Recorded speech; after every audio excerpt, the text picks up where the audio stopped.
মাঝরাতে এবার স্রোতের সঙ্গে লুকিয়ে লুকিয়ে দেখা করার জন্য স্রোতের বাড়িতে গেল সার্থক। হ্যাঁ বন্ধুরা, ভিডিওতে লাইক দিয়ে দেখতে থাকুন। অভিমানী স্ত্রীর অভিমান ভাঙানোর জন্য রীতিমতো সার্থক যখন মাঝরাতে চোরের মতন করে বাড়ি থেকে বেরিয়ে পড়ে, ঠিক সেই মুহূর্তেই সার্থকের পিসিমণি বলতে থাকে যে দাদা, মাঝরাতে তোমার ছেলে কোথায় যাচ্ছে? ঠিক সেই মুহূর্তেই সার্থকের বাপি বলতে থাকে যে সীমা, ও যেখানে যাচ্ছে ওকে সেখানে যেতে দে, কারণ ও সেখানে গিয়ে অন্তত কিছুটা হলেও শান্তি পাবে। ঠিক সেই মুহূর্তে যখন স্রোত অঝরে কাঁদতে থাকে সার্থকের কথা মনে করে এবং বলতে থাকে যে সার্থক, আমি কি তোমার কাছে এতটাই খারাপ হয়ে গিয়েছিলাম, এতটাই অপরাধী হয়ে গিয়েছি আমি তোমার কাছে, যার ফলে কিনা তুমি সম্পূর্ণরূপে আমার বিরুদ্ধে চলে গিয়েছো? তুমি একবারও ভাবলে না যে তুমি আমার বিরোধিতা করে তুমি রীতিমতো আমাদের মধ্যে সম্পর্ক আরও বেশি ফাটল সৃষ্টি করছো এবং আমাদের মধ্যে দূরত্ব সৃষ্টি করছো? তুমি অথচ আমাদের সম্পর্কের কথা একবারও ভাবলে না, কারণ তোমার মনের মধ্যে তো এখন আগুন জ্বলছে দাউ দাউ করে যে তুমি কখন আমার মেজদি ভাইকে ফাঁসিতে ঝোলাবে। কিন্তু সার্থক, তুমি একটা কথা ভুলে গেলে চলবে না যে যতক্ষণ পর্যন্ত আমার শ্বাস চলতে ততক্ষণ পর্যন্ত আমার মেজদি ভাইয়ের আমি কোনো কিছু হতে দেবো না।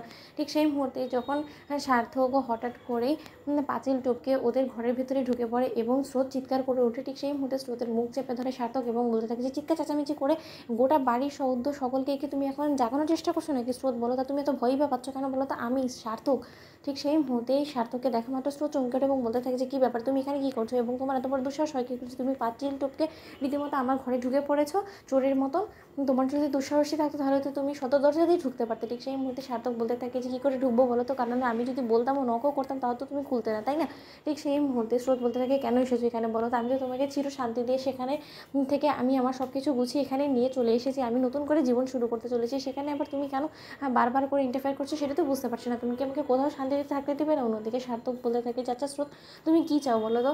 একজন দুষ্কৃতকারীকে আমি আরও বেশি প্রশ্রয় দিয়ে দিই, তুমি যেটা করছো সেটাও আমি করি, তাহলে তোমার মনে হয় না যে এটা আমাদের দেশের আইন ভঙ্গ করার মতন একটা সিচুয়েশন দাঁড়াবে? ঠিক সেই মুহূর্তে স্রোত বলতে থাকে যে হ্যাঁ, দেশে এত নোংরা নোংরা কর্মকাণ্ডগুলো হচ্ছে সার্থক সেনগুপ্ত, তুমি কি সেই সকল নোংরা কর্মকাণ্ডগুলোকে থামাতে পেরেছো? তাহলে এই একটা জিনিসের জন্য আমি যদি তোমার কাছে হাত জোর করে অনুরোধ করেও থাকি, তাহলে সেই জিনিসটা তুমি আমার বিরুদ্ধে চলে যাওয়ার কথা ভেবেই নিয়েছো, তুমি সেটা কোনো মতে আমার কথাটা রাখতে পারছো না, অথচ তুমি চাও যে আমি তোমার সাথ দিই, তুমি যে আমার মেজিবের বিরোধিতা করছো সেই ক্ষেত্রে আমি তোমার সাথ দিই, সেটা কেন বলো তো?